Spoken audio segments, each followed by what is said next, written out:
Mm. Karak. Karak. Karak.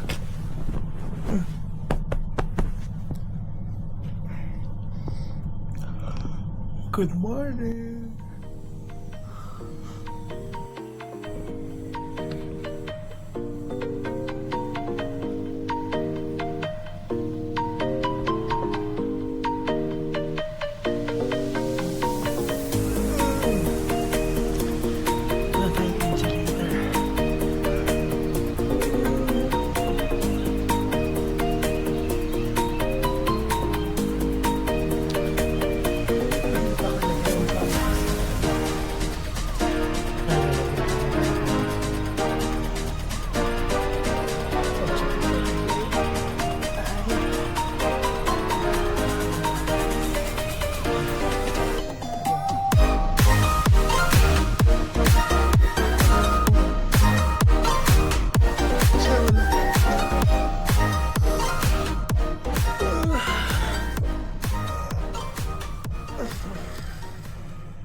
See you later.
Kamusta na? Wala pa ako nagagawa. Wala pa ako na-empake. Nakatamad.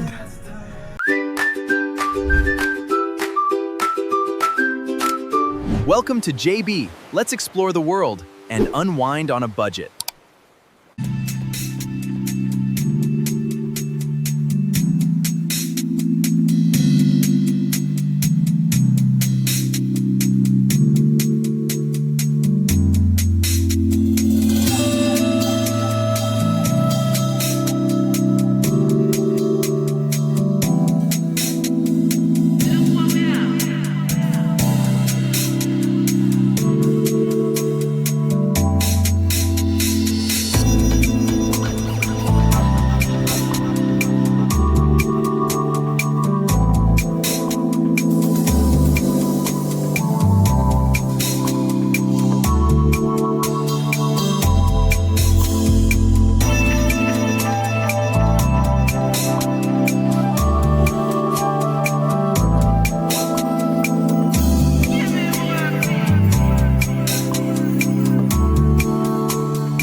Finally, nakita ko na yung Starbucks. Katabi siya na Maison sa Mira Batok. Dire-diretsuhin mo lang. Nasa gitna siya. Ayan na. Kape tayo.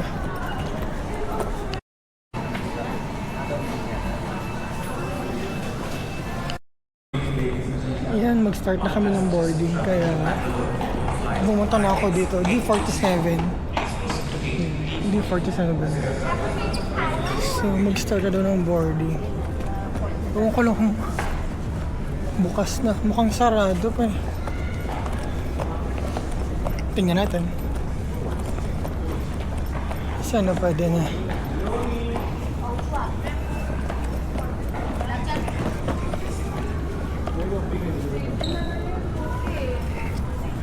It's fine.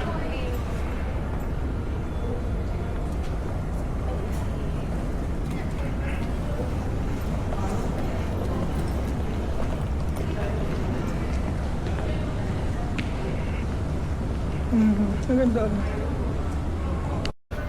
Ayan, nasa boarding area na tayo. Ang gulo ng buhok ko.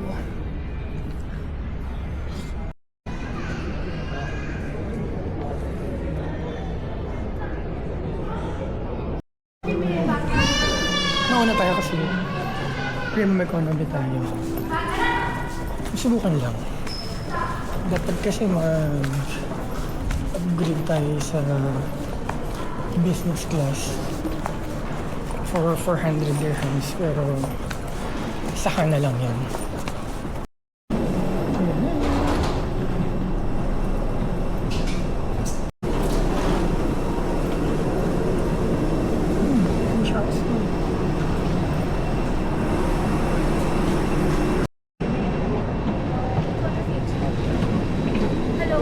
Hi, welcome aboard. Hello, welcome to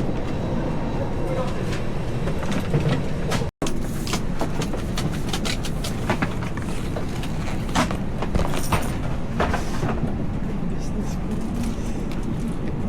premium economy 6A. Diyan tayo.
Ano kung local transfer going to Delhi.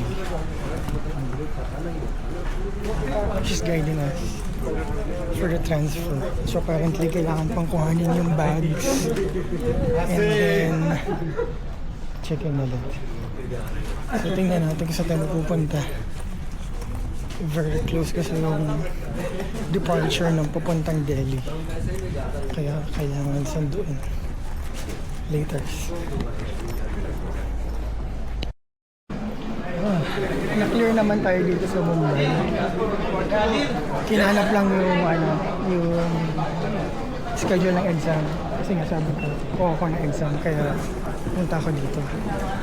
Hinanap din yung booking ng hotel. at saka yung printout ng visa. Tapos ngayon, kukuha lang kami ng baggage. Tapos diretso na ulit. Updates later ha.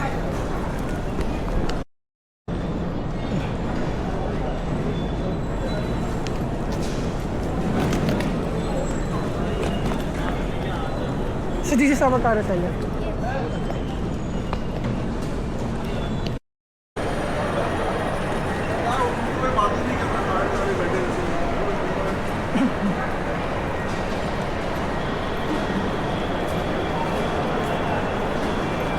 Punta na kami sa boarding area namin. Kasi tapos na.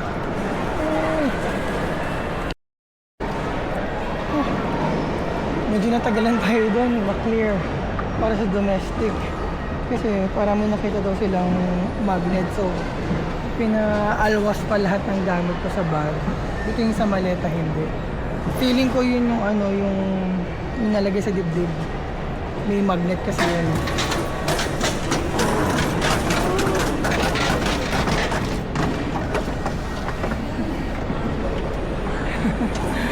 Ayun, so ngayon pupunta na kami sa gate 65 for local domestic flights going to Delhi. Inihin ako, tayin-tayin na ako. Kasi actually boarding na kasi ngayon 5:45 anong oras na?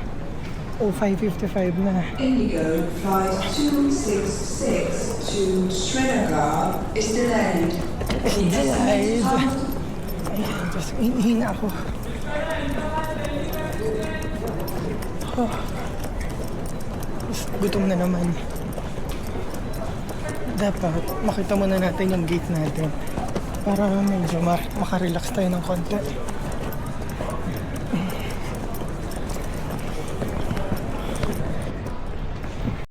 Ay, nag-final call na pala.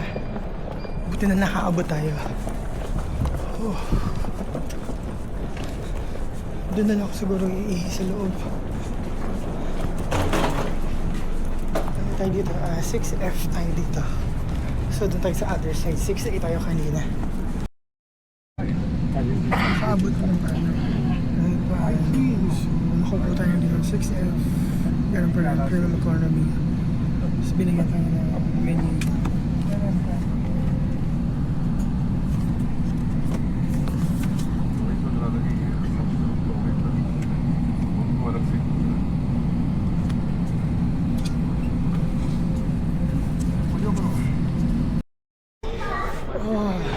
So we finally made it here in New Delhi. Less than 2 hours lang pala from Mumbai to New Delhi. So saglit lang pero antok na antok ako. Nag-jabs pa ako.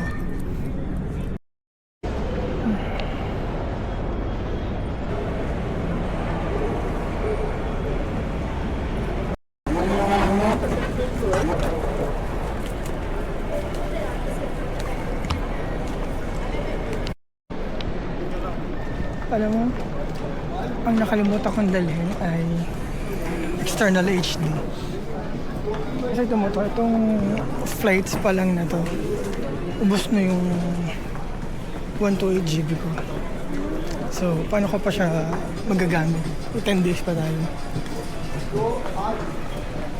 Baka mamaya, bibili ako sa labas ng external HD.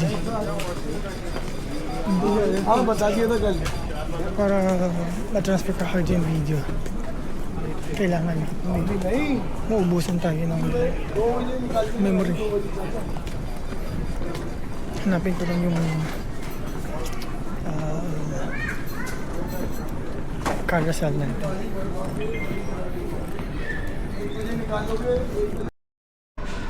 Objectives natin bago lumabas sa airport ay makabili ng SIM card. So, hindi ko pa alam kung yung eSIM ba ang kukunin natin o yung regular. Feeling ko dapat yung regular na lang. Kasi at least malagay ko siya dun sa isang mobile. Kasi kung dadalhin ko yung iPhone, mahirap na. Ito muna ako.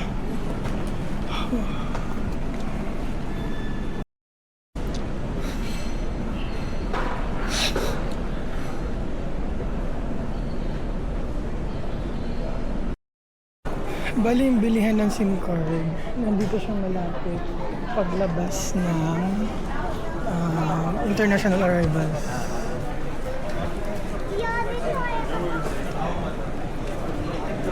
Yan, pinaka siya. Yung sa may SBI na yan, way out, palabas siya dyan. Ito, Airtel. Dito tayo sa Airtel. Pwede tayo dyan. Sige, bili lang ako kay SIM card. Ito. Naghihintay para sa SIM card. 30 minutes na naghihintay. Wala pa din. Airtel India. Meron sila 500 Indian rupees plan validity for 28 days. Unlimited all India calls and daily high-speed data. Mabagal nga lang yung service nila.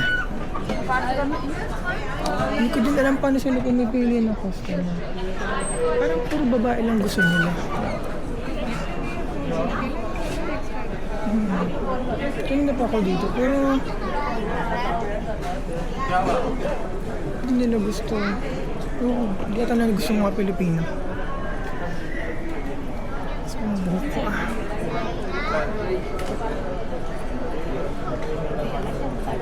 Kung meron lang ibang SIM card, binila ko sa ibang SIM card. Kaso,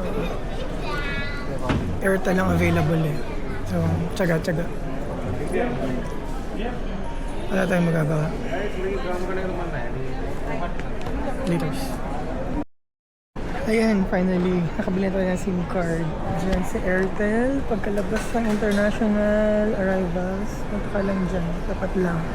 Tapos ito yung exit, dire-diretso na yan. Hanapin natin yung meter taxi na government para hindi tayo ma-scam. Pwede naman mag-Uber, pero hindi na ako mag-Uber. Dito lang sa labas, nakita ko sa mga vlogs yun. Ay, Diyos ko lang.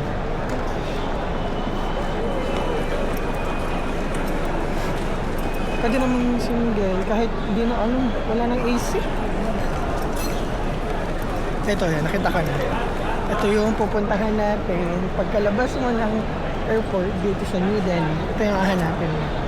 Ayan. Delhi Traffic Police Prepaid Pass.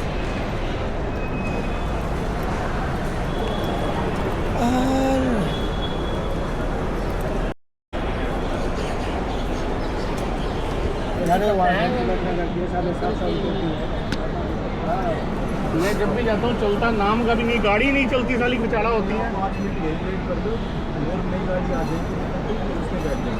ठीक, क्योंकि ये गाड़ियाँ और सारी ये वैन जितनी होती है सारी तो बहुत पुरानी है। मेरा तो आना जाना हर 2 महीने में है। This one Gurugram.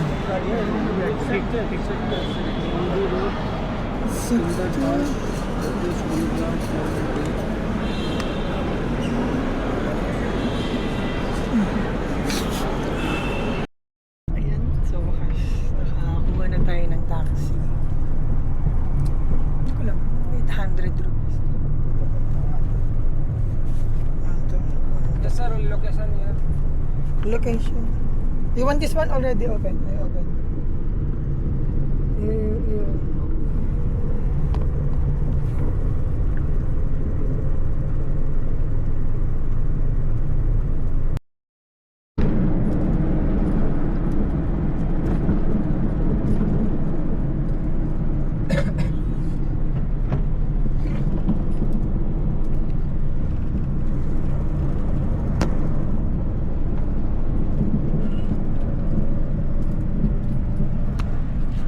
Anyway, kung saan natin iligaw na Google Maps. Buisit kasi sa Google Maps na yun.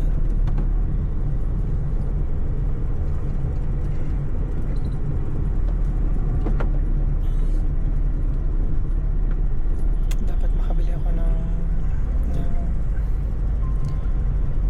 external HD. 23 minutes na lang ito eh. Ubus na.